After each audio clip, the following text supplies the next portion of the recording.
Good morning सभी को। तो स्टार्ट करते हैं अपन आज की क्लास। देखो अपन ने पिछली क्लास में कर लिया था कि 200 के 6 के लक्षण अलग अलग आचार्य के अनुसार ही अपन ने मैंने समझा दिया था आपको कि बड़ा क्वेश्चन आया तो सारणी का यूज लेना है, जब छोटा क्वेश्चन आया तो आपके नोट्स का सहारा लेना है। ठीक है। और चरक का तो सबसे इजी बताया था कि भाई चरक ने बता दिया उसके प्राकृतिक कर्मों का क्षय हो जाएगा, विरोधी कर्मों का विकास हो जाएगा, मतलब बढ़ जाएंगे। वो ऐसी सीधी लाइन बोली थी। अब करेंगे अपन 200 की वृद्धि के कारण। तो अपन ने पिछली क्लास में 200 के 6 के कारण किए थे, अपन करेंगे अब 200 की वृद्धि के कारण। तो यहाँ पे लिखा कि सर्वदा सर्वभाव सामान्य वृद्धि कारणम। उसी तरीके से मतलब वहाँ पे विशेष बताया था। यहाँ पे क्या है, सर्वदा हमेशा सभी भावों में सामान्य वृद्धि कारणम, मतलब सामान्य है वृद्धि का कारण कि दो धातु मलों की वृद्धि इनके सामान्य द्रव्यों के सेवन से होती है। समान गुण आहार वाले आहार से समान दोष धातु आदि की वृद्धि होती है, और विपरीत गुण वाले से हास क्षय होता है। तो ये अपन ने अच्छे से पढ़ा हुआ है कि भाई समान, अगर मान लो कि समान गुण से समान गुण मिलेगा तो क्या मिलेगा, एक तरीके से सामान्य हो जाएगा, मतलब समान गुण कर्म धर्मों से वृद्धि होती है। तो यहाँ पे लिख दिया पहला जो अपन ने पहले चैप्टर में कॉन्सेप्ट किया था ना, सामान्य और विशेष का, उसमें लिखा था अपन ने 6 में कि विशेष होता है और वृद्धि में विकास कारण सामान्य होता है।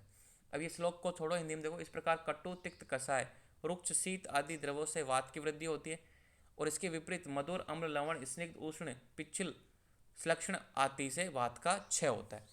कहने का मीनिंग है कि कटु तिक्त कषाय, अपन ने बोला कि भाई शुरुआत के 3 रस तो मधुर अम्ल लवण तो क्या करते हैं, कफ को बढ़ाते हैं और वात का क्षय करते हैं, और कटु तिक्त कषाय वात का क्या करते हैं, बढ़ाते हैं और कफ का क्षय करते हैं। तो यही बात तो लिखी हुई है कि इसमें कटु तिक्त कषाय रुक सीधा वात की वृद्धि होती है, मतलब कटु तिक्त कषाय ये मतलब वात के समान गुणधर्म तत्तर वृक्षो लघु सीतो खर सूक्ष्म च अनिल है। तो वात के गुण धर्मों, वात के गुण से जो समान है ना, वो क्या करेंगे, वात की वृद्धि करेंगे, और उसके जो अपोजिट है वो वात की कमी करेंगे। इसके विपरीत मधुर अम्ल लवण स्निग्ध उष्ण पिच्छल श्लक्षण आदि वात का क्षय करते, क्योंकि वात के गुणों के विपरीत है। तो वात के जो गुण का वाला स्लोगन है तत्वरुक्ष लघु सीतोखरा सूक्ष्म च अनिल, बहुत इंपॉर्टेंट है, उसके हिसाब से आप बात क्या करो।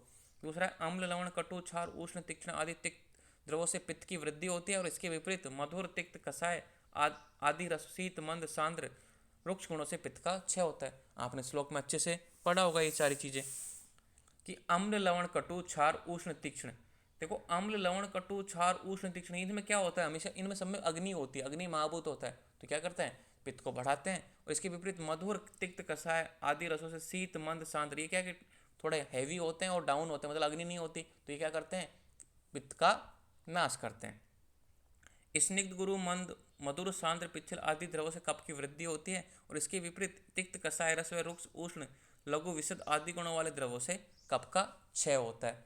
ठीक है। अब देखो इसमें एक बात और कॉन्सेप्ट क्लियर हो रहा है कि क्वेश्चन पूछे कि वात का क्षय किससे होता है, पित्त का क्षय किससे होता है, कफ का क्षय किससे होता है। आपने पिछली वीडियो में थोड़ी बताया था, वहां पर तो अपन ने सभी का बता दिया। तो आप यहाँ से लिख सकते हो कि वात का क्षय किससे होता है, मधुर अम्ल लवण स्निग्ध उष्ण पिच्छल संलक्षण आदि से वात का क्षय होता है। ठीक है। इसमें लिखा हुआ है देखो, मधुर तिक्त कषाय आदि रसों शीत मंद सांद्र रुक्ष गुणों से पित्त का क्षय होता है। ठीक है। और यहाँ पे लिख सकते हो कि कटु तिक्त कषाय रस रुक्ष उष्ण लघु विशद आदि गुणों वाले द्रवों से कफ का क्षय होता है। यहाँ पे आप दोनों आंसर मिल गए कि विशेषिक कि किस वजह से कफ का क्षय हो रहा है, किस वजह से पित्त का क्षय हो रहा है, किस वजह से वात का क्षय हो रहा है, किस वजह से कफ का बढ़ रहे हैं। पहली लाइन में वृद्धि वृद्धि वृद्धि, तो वृद्धि भी बताई है और क्षय भी बताया। तो आपका दोनों कॉन्सेप्ट क्लियर हो जाने चाहिए।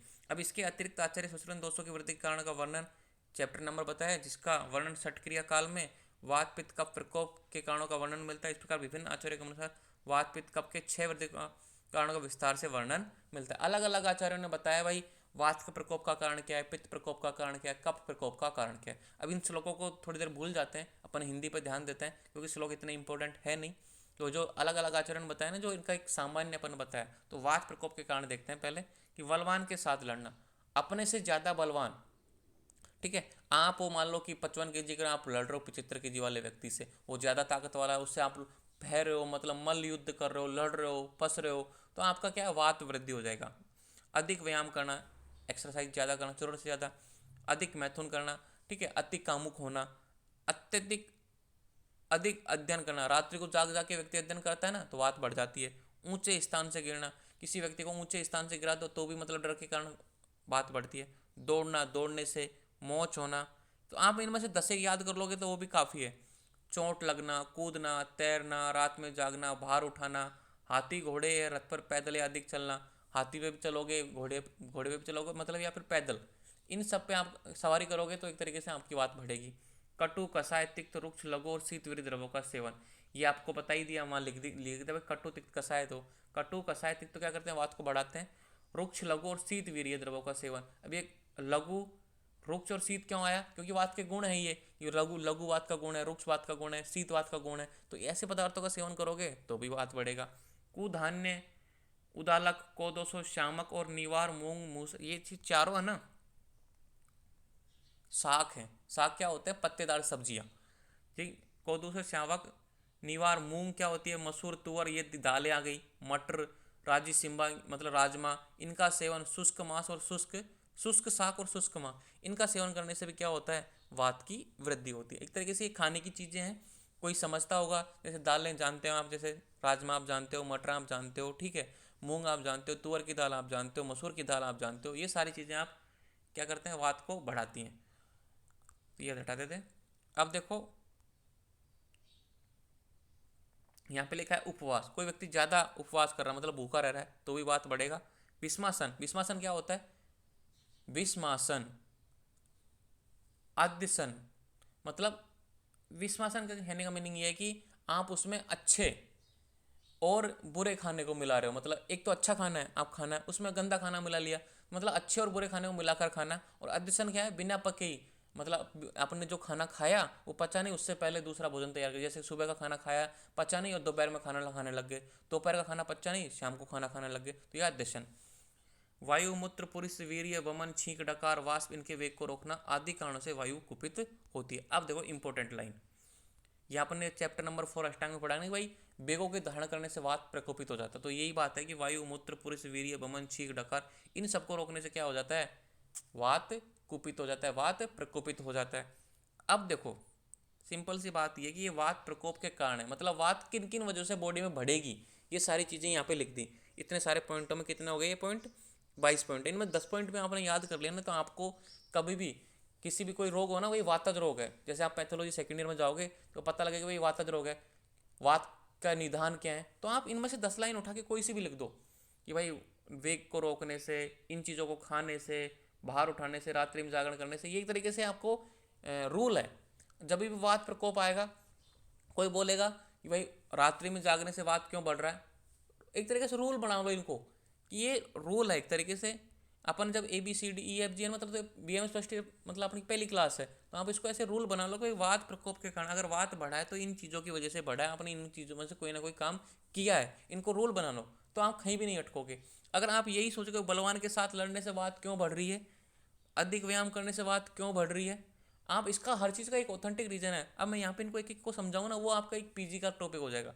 बलवान के साथ लड़ने से आपको मतलब ताकत लगाओगे, ताकत करने से क्या होगा, आपका श्लेष्मा कम होगा, श्लेष्मा कम हो रहा है तो वात बढ़ रहा है। व्यायाम करने से क्या होता है, वही श्लेष्मा कम हो रहा है क्योंकि आपको पसीने के तौर में बाहर निकल रहा है ना श्लेष्मा पिघल पिघल के, तो श्लेष्मा कम हो रहा है से वात बढ़ रहा है, क्योंकि अपोजिट है, श्लेष्मा कम होने की वजह से वात बढ़ रहा है। अधिक मैथुन करना, आपका मतलब जो सार भाग है, आपकी जो ताकत है वो वीर्य के माध्यम से बाहर निकल रही है, इसकी वजह से बात बढ़ रहा है। तो हर का एक लॉजिक पॉइंट है, लेकिन अपने सर हर लॉजिक पॉइंट को नहीं समझ सकते यहाँ पे, क्योंकि फिर एक PG वाला रिसर्च टॉपिक मिल जाएगा, बहुत मतलब डिटेल में चले जाएंगे अपन, तो इतना नहीं सोचना आपको, बस ये ऑथेंटिक बना लो, इसीलिए कभी आप फंसताओगे नहीं, इनको ऑथेंटिक बना लो, ऑथेंटिक मतलब रूल बना लो, तो ये हो गए वात प्रकोप के कारण या वात वृद्धि के कारण। अब देखेंगे पित्त प्रकोप के कारण, इसी तरीके से पित्त प्रकोप के कारण देख लो, क्रोध, ज़्यादा क्रोध करोगे तो पित्त बढ़ जाएगा, शोक, भय, परिश्रम, उपवास, स्त्री संभोग, ब्राह्मण, यहाँ पे देखो इसको थोड़ा और बढ़ा लेते हैं, कटु, अम्ल, लवण, तीक्ष्ण, हल्के, दहा उत्पादक, तिल, तेल, खली, कुल्थी, सरसों का तेल, अलसी का तेल, अरसों, गोदा, मछली, बकरी, भेड़ का मांस, ठीक है, दही, मट्ठा, कुर्चिका, दही का पानी, कांजी, सूरा के अनेक खट्टे फल, कटवर के सेवन से पित्त कुपित होता है। ये सारी चीज़ें क्या हैं, अब ध्यान से देखो, मैं दोबारा इधर कर लेता हूँ वापस। क्रोध करेगा, शोक मतलब वही मतलब किसी व्यक्ति के जाने का दुख मनाना, भय डरेगा, ठीक है, परिश्रम ज़्यादा मेहनत करेगा, उपवास भूखा रहेगा, स्त्री संभोग, ठीक है, मैथुन ज़्यादा करेगा, ब्राह्मण घूमेगा ज़्यादा, कटु, अम्ल, लवण तिल के हल्के धा उत्पादक, मतलब ऐसे भोजन जो तीक्ष्ण हो, हल्के हो और धा मतलब जलन पैदा करने वाले हो। तिल, तेल, खली, कुल्थी, कुल्थी की दाल, कुल्थी की दाल धा पैदा करती है, उष्ण, ठीक है। सरसों का तेल, अलसी का तेल, अंशोदा, गोदा, मछली, मतलब ऐसे मांस जो उष्ण हो, मतलब उसका वीर्य उष्ण हो। ये सब क्या करते हैं, पित्त का प्रकोप करता है, पित्त को बढ़ाते हैं।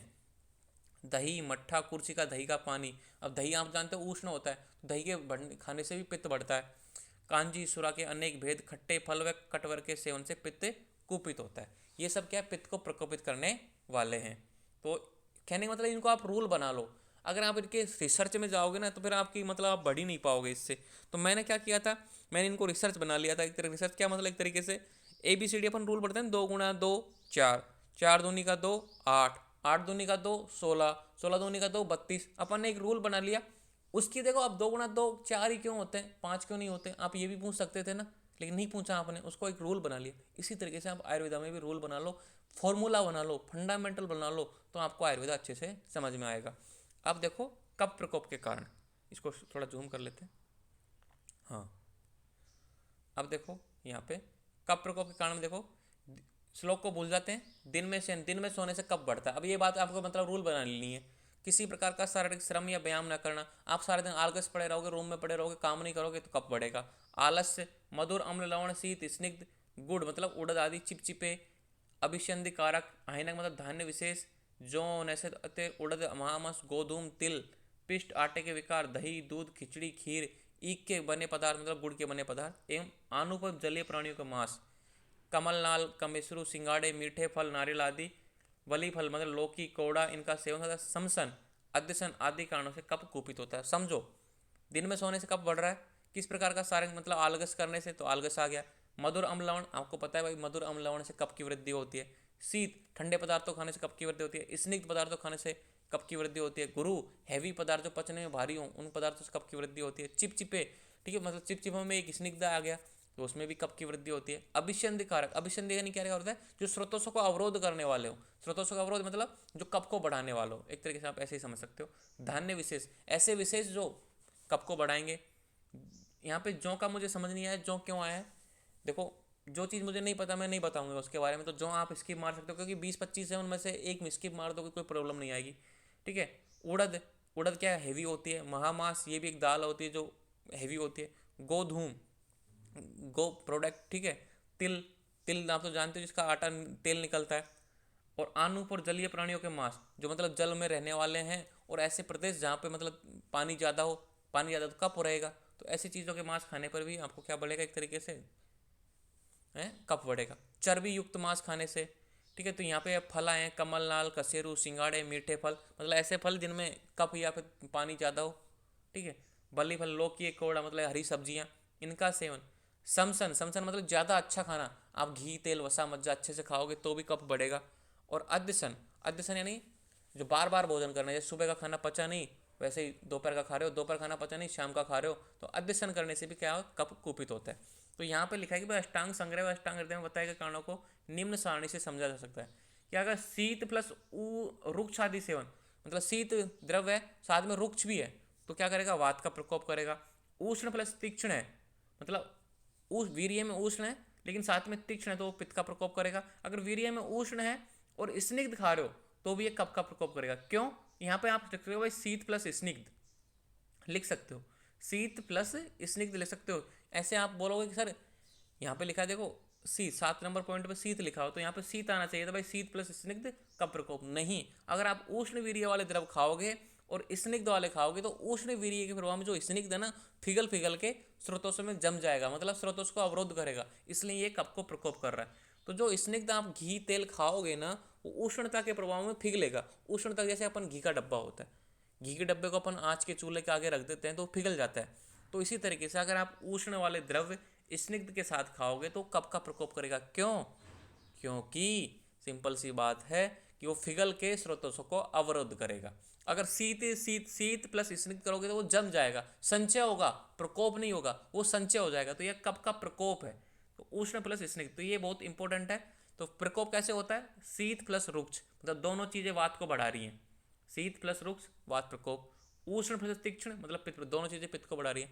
यहाँ पे उष्ण प्लस स्निग्ध है मतलब कफ प्रकोप है। कहने का मीनिंग ये है कि यहाँ पे क्या आएगा, आप बोलोगे शीत क्यों नहीं आया, शीत से तो संचय हो जाएगा, जम जाएगा एक जगह, कोई प्रॉब्लम पैदा नहीं करेगा। लेकिन प्रकोप मतलब स्रोतोष का अवरोध कब करेगा, जब वो पिघल के उसके जो मार्ग गमन में विबंध करेगा, मतलब एक तरीके से रोकेगा उसको। तो उष्ण प्लस स्निग्ध मतलब कफ प्रकोप, ये बात ध्यान रखने की बात है, इंपॉर्टेंट बात है। तो ये हो गए दोषों के प्रकोप के कारण। तो ये इनको ABCD बना लो, इनको रूल बना लो, इनको आपको फायदे बना लो। एक तरीके से आपकी ये पहली क्लास है, अगर इन पर रिसर्च करनी है तो आप PG में करना, अभी मत करना। देखो मैं पहले ही बोल रहा हूँ, नहीं तो आप कभी सिलेबस पूरा नहीं कर पाओगे। तो ये हो गए कफ प्रकोप के कारण। अब करेंगे दोषों की वृद्धि के लक्षण। मिलते हैं नेक्स्ट वीडियो में, ठीक है।